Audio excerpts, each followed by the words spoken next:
Hola, me llamo Gibertzaire Matos Carrascal y mi tema a exponer es el Estado frente a la modernización. Después de casi 40 años de hegemonía conservadora, el Estado entró en crisis. Este carecía de la capacidad para manejar las inversiones y los conflictos con nuevos actores sociales.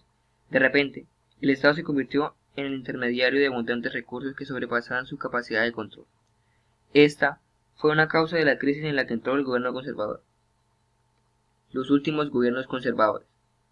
Los siguientes aspectos caracterizaron los últimos 4 gobiernos de la hegemonía conservadora: José Vicente Concha y Marco Fidel Suárez. La llegada a la presidencia de Concha en 1914 y de Suárez en 1918 representó el retorno de la política tradicional.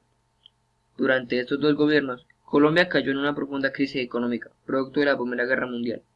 En medio de esta situación, los presidentes se dedicaron a llegar a un arreglo con el gobierno de Estados Unidos para solucionar el problema de Panamá. De acuerdo con Suárez, Colombia debía girar sus ojos hacia Estados Unidos y convertirse en su principal aliado, pues ese país era el único que podría proporcionarle la ayuda suficiente para lograr su progreso económico. A esta política Suárez la llamó la doctrina de la estrella polar. José Vicente Concha, además de político, era abogado y uno de los más reconocidos oradores de su época. Pedro Nel Ospina.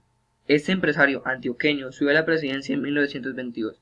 Bajo su mandato entraban en el país los primeros empréstitos externos y los dineros de la indemnización por la pérdida de Panamá. Ospina contrató una comisión de expertos económicos encabezados por el profesor Edwin Kemmerer, la cual organizó el Ministerio de Hacienda y Crédito Público, creó la Contraloría y organizó el sistema bancario con la creación del Banco de la República.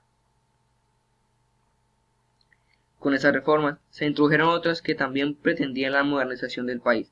Entre ellas podemos mencionar las que tenían que ver con la educación, la administración pública y otras relacionadas con el sistema penal y militar.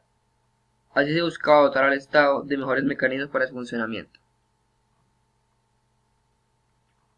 Miguel Abadía Méndez. El gobierno de Abadía Méndez, comprendido entre 1926 y 1930, fue tal vez el que enfrentó mayores dificultades de toda la hegemonía conservadora. Desde 1928 hasta 1930 se presentaron varios problemas que afectaron al gobierno. Entre ellos podemos destacar la masacre de las bananeras de diciembre de 1928 y las jornadas estudiantiles de 6 y 7 de junio de 1929, en las que murió asesinado el estudiante Gonzalo Bravo Pérez. La situación se agravó en 1929, cuando Colombia entró en una nueva crisis económica producto de la caída de la bolsa en Nueva York. Por si eso fuera poco, el Partido Conservador, dividido en las candidaturas del general Alfredo Vázquez Cobo y Guillermo Valencia, se presentó a las elecciones presidenciales de 1930. Fue así como los conservadores, acechados por una crisis que afectaba todos los niveles de la sociedad y ante la visión política del partido, perdieron la presidencia frente al candidato liberal Enrique Olaya Herrera. La economía cafetera. Durante las primeras décadas del siglo XX, la producción cafetera dinamizó la economía nacional. Es importante tener en cuenta que el café fue el primer producto que estabilizó la presencia de Colombia en el mercado mundial, y con él se crearon nuevos horizontes para la economía del país. El aumento de la demanda internacional por el grano y la relativa estabilidad política que vivió el país durante este periodo fueron las causas de que el café se convirtiera en el principal producto de exportación. Consecuencias de la economía cafetera. Las principales consecuencias derivadas de la producción y exportación del café fueron las siguientes. Permitió la acumulación de dinero en grupos de empresarios, lo cual condujo a que dichos recursos se invirtieran en la creación de nuevas industrias. Integró a la población campesina, que dependía de actividades agrícolas de subsistencia, a un mercado monetizado, es decir, permitió que cerca de un 25% de la población comenzara a realizar transacciones con dinero. Impulsó la construcción de una red ferroviaria para transportar el café, lo que facilitó la expansión de su cultivo a otras regiones del país. Desarrolló las ciudades como centros de mercados de bienes y fuerza de trabajo, especialmente por la producción, procesamiento, transporte y comercialización del café.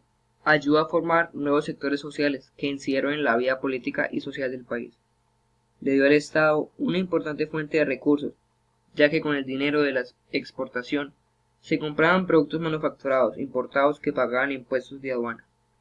De turismo, por la geografía cafetera. Santa Teresa de Tabagué. Se dice que en esa población ubicada en una misión jesuita se celebró por primera vez una planta de café en el siglo XVIII.